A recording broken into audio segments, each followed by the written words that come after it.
नमस्कार, स्वागत है आप सभी का। मैं हूं माधवी पांडे आपके साथ। बता दें कि महाकुंभ में अब आस्था का जन सैलाब उमड़ रहा है और भीड़ ही भीड़ दिखाई दे रही है। आज सुबह लगभग 36,35,000 भक्तों ने आस्था की डुबकी लगाई।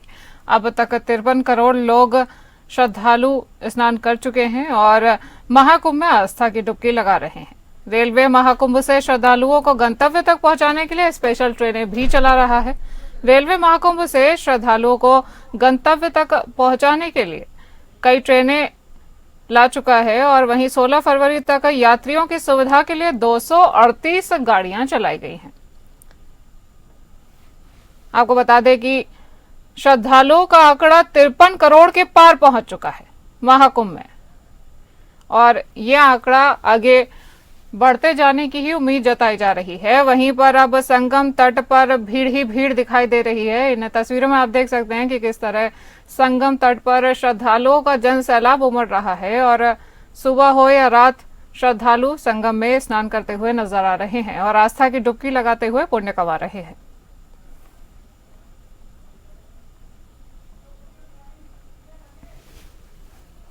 वहीं अब श्रद्धालुओं का आंकड़ा लगभग 53 करोड़ के पार पहुंच चुका है।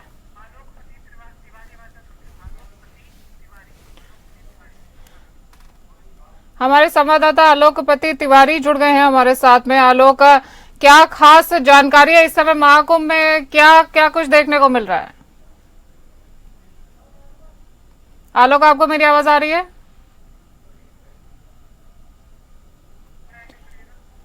हम आलोक से जुड़ने की कोशिश करेंगे।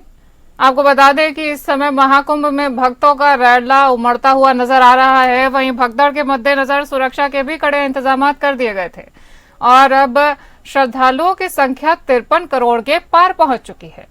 वहीं अब आने वाले दिनों में श्रद्धालुओं की संख्या बढ़ने की उम्मीद जताई जा रही है।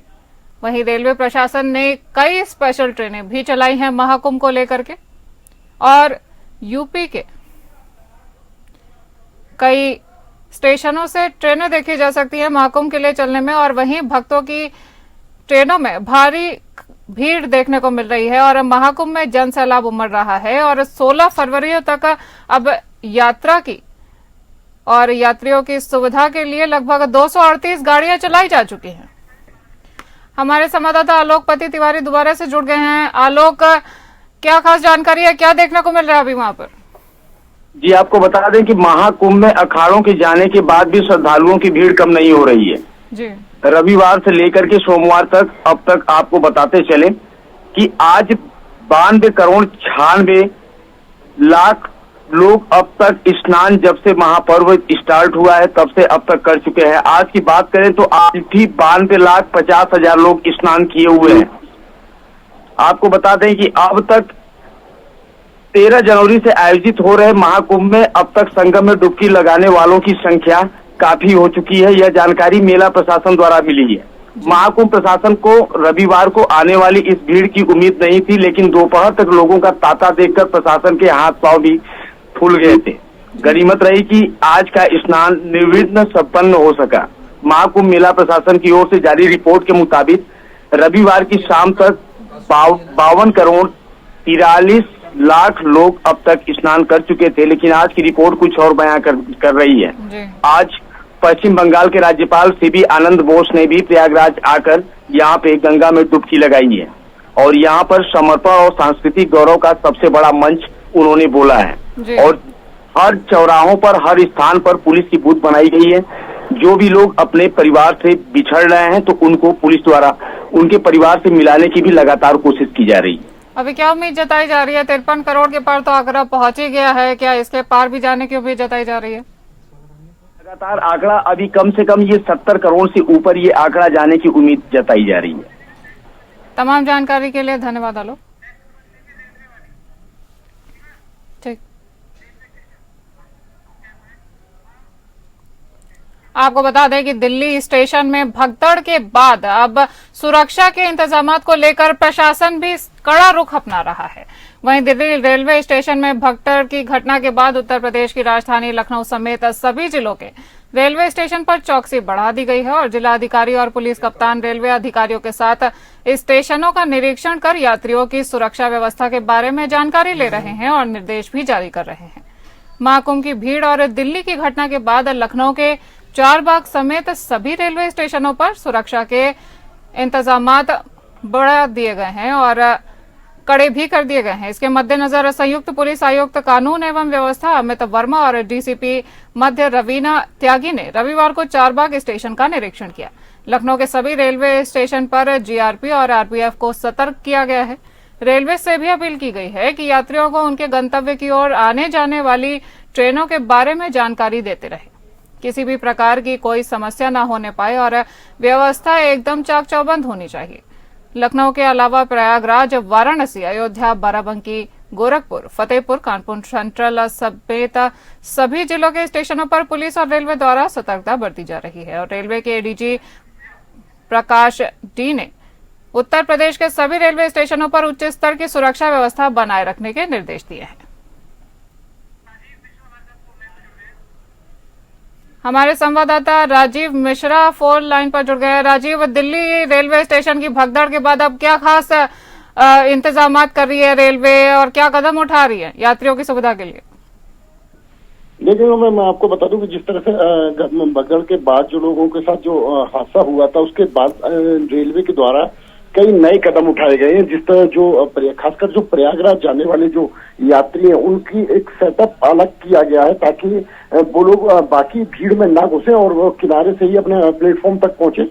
उनके लिए विशेष रास्ता बनाया गया। दूसरा, जो सीआरपीएफ के जवान हैं वो तैनात किए गए वहाँ, जो चप्पे चप्पे पर उनकी निगरानी हो रही। उनका जो रास्ता है निकलने का, वो भी एक अलग आउटर साइड दिया गया है ताकि जिस तरफ से जो लोग हैं निकलने वाले, उस तरफ से न जाके उनका आवागमन भी सुलभ दूसरे रास्ते से हो जाए।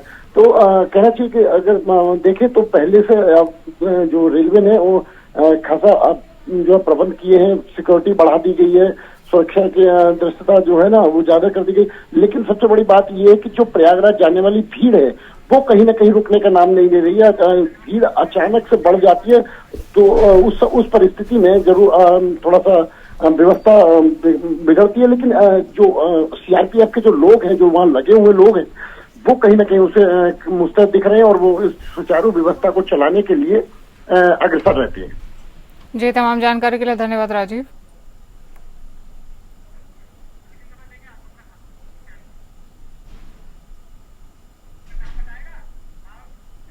आजमगढ़ में एक भीषण सड़क हादसा सामने आया है। महाकुंभ से वापस आ रहे यात्री भिड़ंत में चोटिल हो चुके हैं और महाकुंभ से लौट रही गाड़ी डिवाइडर से टकराई है। हादसे में 3 लोगों की मौत की सूचना आ रही है। नेपाल के श्रद्धालु महाकुंभ से लौट रहे थे घर। आपको बता दें कि आजमगढ़ में रानी की सराय थाना क्षेत्र के मझगावा इलाके में डिवाइडर से अर्टिगा कार की टक्कर में कार सवार 3 लोगों की मौके पर ही मौत हो गई, जबकि 7 लोगों को गोरखपुर रेफर कर दिया गया है। यह दर्दनाक घटना आजमगढ़ महाकुंभ से लौट रहे श्रद्धालुओं के साथ घटी है। सभी पीड़ित नेपाल देश के रूपनदेई जिला के निवासी हैं। ये लोग एक ही कार में सवार होकर अपने वतन लौट रहे थे, तभी आजमगढ़ में हादसे का शिकार हो गए। मृतकों में 2 महिलाएं दीपा गंगा और 1 पुरुष गणेश शामिल है। घटना की सूचना के बाद सभी लोगों को जिला अस्पताल पुलिस एम्बुलेंस से भिजवाया गया, जहां पर 3 को मृत घोषित कर दिया गया, जबकि 7 अन्य लोगों को भर्ती किया गया है। परिजनों के जानकारी होने के बाद लोग वहां पर पहुंचे और इसके बाद सभी घायलों को गोरखपुर के लिए रेफर कर दिया गया है। परिजनों के अनुसार 35 लोग रूपदेही से महाकुंभ के लिए 5 गाड़ियों में निकले थे और स्नान करने के बाद सभी लोग वापस लौट रहे थे। ड्राइवर थके हुए थे, लेकिन उनको 1.5 से 2 घंटे का आराम भी नहीं मिला था। सभी साथ लौट रहे थे और तभी तड़के एक गाड़ी हादसे का शिकार हो गई। हमारे संवाददाता रतन तिवारी जुड़ गए हैं। रतन, क्या खास जानकारी आपके पास, कैसे हुआ यह हादसा? देखिए, ये नेपाल से महाकुंभ में स्नान करने ये लोग गए थे, वहां से लौट रहे थे। वहां की थकावट और जो भी यात्रा बोझिल थी, जिसके चलते ये माना जा रहा है कि जो ड्राइवर था उसको हल्की झपकी आई होगी। ये national highway Varanasi to Lumbini का है और इसी पर ही ये रानीसराय थाना क्षेत्र के मझगावा में डिवाइडर से जाकर ये अर्टिगा कार भिड़ गई, जिससे उस पे सवार जो दंपति थी वो पति पत्नी समेत 3 लोगों की मौत हो गई और 7 लोग घायल हो गए। घायलों को यहाँ पर जिला अस्पताल में पुलिस ने भिजवाया, यहाँ पे ले आए। प्राथमिक उपचार के बाद चूंकि और साथी आगे पीछे चल रहे थे, जब वो ये लोग नहीं मिले तब फिर उनकी खोज खबर ली गई। जब पता चला कि इनका एक्सीडेंट हुआ है तब लोग पहुंचे जिला अस्पताल, फिर वहां से रेफर कराकर इन लोगों को गोरखपुर भेजा गया है। तो हालात इस समय यही है कि इन लोग के जो पोस्टमार्टम की कार्रवाई चल रही है, परिजन अभी मौजूद है, थोड़ी देर में चले जाएंगे। तो जो जिस तरीके से वहां से लोग लौट रहे हैं उनकी सुरक्षा पर बड़ा सवाल तो बन ही रहा है। तमाम जानकारी के लिए धन्यवाद। लखनऊ में विधानसभा में एक सर्वदलीय बैठक आयोजित की गई, जिसको मुख्यमंत्री योगी आदित्यनाथ ने बैठक को बुलाया है और जनहित के मुद्दों को सदन में रखें, ऐसी मांगे की जा रही हैं। स्वास्थ्य चर्चा भी कराएं, प्रदेश का विकास, सीएम योगी। आपको बता दें कि विधानसभा का बजट सत्र लगभग 18 फरवरी से प्रारंभ होने जा रहा है। इसके पूर्व विधानसभा अध्यक्ष सतीश महाना की अध्यक्षता में सर्वदलीय बैठक हुई। इसमें मुख्यमंत्री योगी आदित्यनाथ ने भी हिस्सा लिया है। नेता सदन ने विपक्षी दलों से सदन की कार्यवाही को सुचारू रूप से चलाने का अनुरोध किया है। मुख्यमंत्री ने विपक्षी दलों के नेताओं से कहा कि जनहित के मुद्दों को सदन में रखें एवं स्वास्थ्य चर्चा कर प्रदेश में विकास और गति प्रदान करने में सरकार का सहयोग करे। योगी आदित्यनाथ ने कहा कि सदन में स्वास्थ्य चर्चा होनी चाहिए, इससे प्रदेश का विकास भी होता है और जनता की समस्याओं का समाधान भी होता है। जनप्रतिनिधि के रूप में जनता के हित से जुड़े हर मुद्दों पर सदन में सुचारू रूप से चर्चा होनी चाहिए। सीएम ने कहा कि सदन के संचालन में किसी प्रकार की बाधाएं न आए, इसका ध्यान भी सभी सदस्यों को रखना चाहिए। विधानसभा अध्यक्ष सतीश महाना ने भी सदन के सुचारू संचालन के लिए सभी सदस्यों का सहयोग मांगा है। हमारे विशेष संवाददाता आनंद सिंह फोन लाइन पर जुड़ गए हैं। आनंद, 18 फरवरी से अब बजट सत्र भी शुरू होने वाला है और अब विधानसभा में सर्वदलीय बैठक भी हुई है, तो क्या खास देखा जा रहा है? हाँ बिल्कुल, देखिए 18 तारीख यानी कल से विधानमंडल की उसका सदन शुरू हो जाएगा। विधान परिषद और विधानसभा दोनों की कार्यवाही शुरू होगी। बजट सत्र है, 20 फरवरी को योगी सरकार अपना बजट पेश करेगी। ऐसे में सर्वदलीय बैठक बुलाई गई थी, सभी दलों को उसमें शामिल किया गया था। जो विधानसभा के अध्यक्ष सतीश महाना की अध्यक्षता में ये बैठक हुई, जिसमें मुख्यमंत्री योगी आदित्यनाथ मौजूद थे। तमाम जो दूसरे दल हैं उनके जो नेता हैं वो उसमें मौजूद थे। इसमें आम सहमति से सरकार चलाने की बात की गई। आम सहमति से किस तरह से सदन की कार्रवाई को आगे बढ़ाया जाएगा, किस तरह से सदन चलाया जाए, इसको लेकर इसमें मंथन हुआ है, इसमें बातचीत हुई है। हालांकि ये माना जा रहा है कल का जो सदन रहने वाला है वो काफी चुनौतीपूर्ण रहने वाला सरकार के लिए, चाहे वो कुंभ में जो हादसा हुआ उसका मामला हो या तमाम जो अन्य मुद्दे हैं उसको लेकर सदन के हंगामेदार रहने की उम्मीद है। लेकिन चूंकि सरकार की ये कोशिश है कि सदन को सुचारू ढंग से चलाया जाए, जो जनहित के काम है, जो जनहित की योजनाएं हैं उनको किस तरह से पटल पर रखा जाए, उसको लेकर सरकार की ये कोशिश है कि विपक्ष के साथ सामंजस्य बने और सदन की कार्रवाई सुचारू रूप से चले। इसको देखते हुए काफी महत्वपूर्ण बैठक थी। तमाम जानकारी के लिए धन्यवाद आनंद।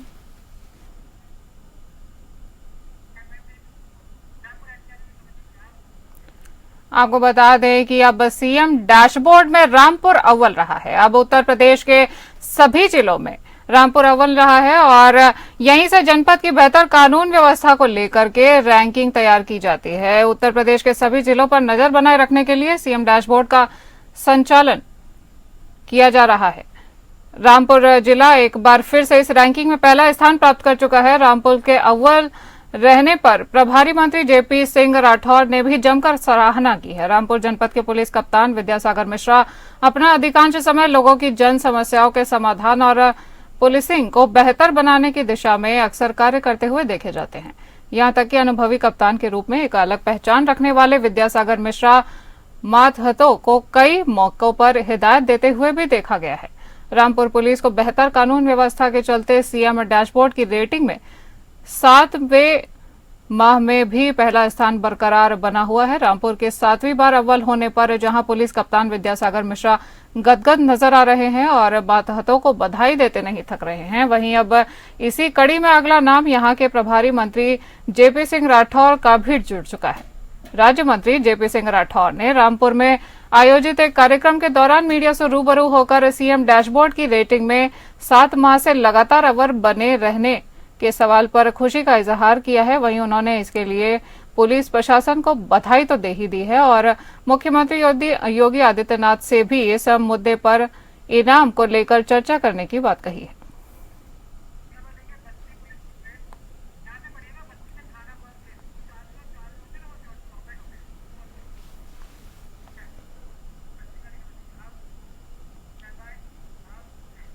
बस्ती में थाना गौर पुलिस और स्वाट टीम ने संयुक्त कार्यवाही करते हुए एक शातिर चोर को मुठभेड़ में गिरफ्तार किया है। आरोपी सलमान सुभाष नगर के रहने वाला है। पुलिस ने उसे देर रात मेहदिया रामदत्त से पकड़ा है। मुठभेड़ के दौरान आरोपी के पैर में गोली लगी, जिसके बाद उसे जिला अस्पताल से भर्ती कराया गया है। पुलिस ने उसके पास से 315 बोर का तमंचा, जिंदा कारतूस, लोहे का रॉड, सरौता और 380 रुपए नकद बरामद किए हैं। पूछताछ में आरोपी ने कई अहम खुलासे किए हैं। उसने बताया कि 10 से 11 फरवरी की रात को अपने साथी प्रवेश सिंह के साथ मिलकर भवनान बाजार में एटीएम तोड़ने का उसने प्रयास किया था। हालांकि शोर होने पर दोनों को भागना पड़ा। इसके अलावा उसी रात टेंट हाउस और पान की गुमटी में भी चोरी की। आरोपी ने यह भी स्वीकार किया है कि वो पहले भी कई चोरियां कर चुका है और चोरी के गहने नेपाल में वो बेचता रहा है।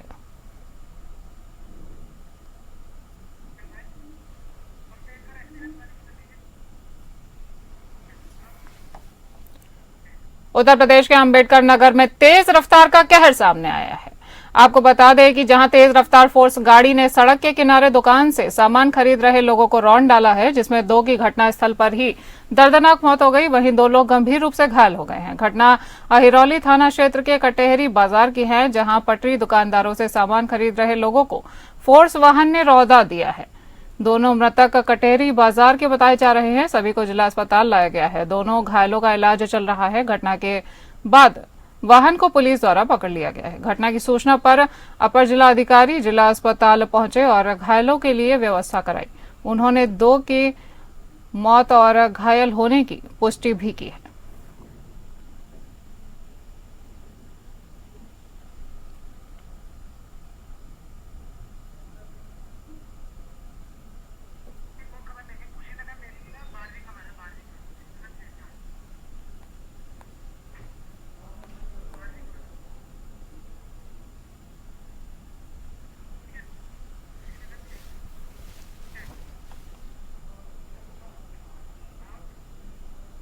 अब बात करेंगे कुशीनगर की, जहां पे एक युवती से सामने छेड़छाड़ का मामला प्रकाश में आया है।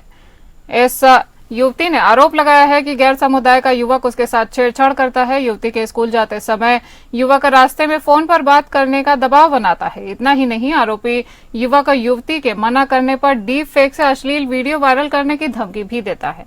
आरोपी युवक का नाम शमसुद्दीन उर्फ कोलाहल है। परेशान पीड़ित परिवार ने आरोपी के खिलाफ थाने में भी शिकायत दर्ज कराई है। पूरा मामला खड्डा गांव का है। पुलिस आरोपी के खिलाफ मामला दर्ज कर आगे की कार्यवाही में जुटी हुई है। हमारा बेटी जब स्कूल जा रहा है, चाहे कतहूँ जातड़ी तो छेड़छानी करता, टिबोली मारता, कहता तू हम बतियेबू नहीं हमसे स्कूली से कि पता नहीं कैसे नंबर ले ला। उनका फोटो भी खींच के रख ले अपने मोबाइल में। टिबोली मारता, जान से मारे के धमकी देता। कहता हमसे बतियेबू नहीं तक जान से मार दे। गाड़ी भी देता। 2 ठे शादी लाग भोल कटवा डाला और नहीं तो लड़कन से कहला जे तोर शादी हम लगवाए। वीडियो बना भेजला, कहला नहीं हमसे बतियेबे तो नेट पे वीडियो डाल दे, इंस्टाग्राम पे वीडियो डाल दे। ये बेरा हमसे नहीं फोन कैला राती के 12 बजे राती, कहता ये बेरा नंबर आओ बहारा नहीं तो हम तो क्या के जान से मार दे। साहेब हम इतना चाहतनी जो हम थाना पे आइल बनी, थाना और से उसको सजा मिले, वो मुकदमा हो जेल जा। इस बुलेटिन में इतना ही। नमस्कार।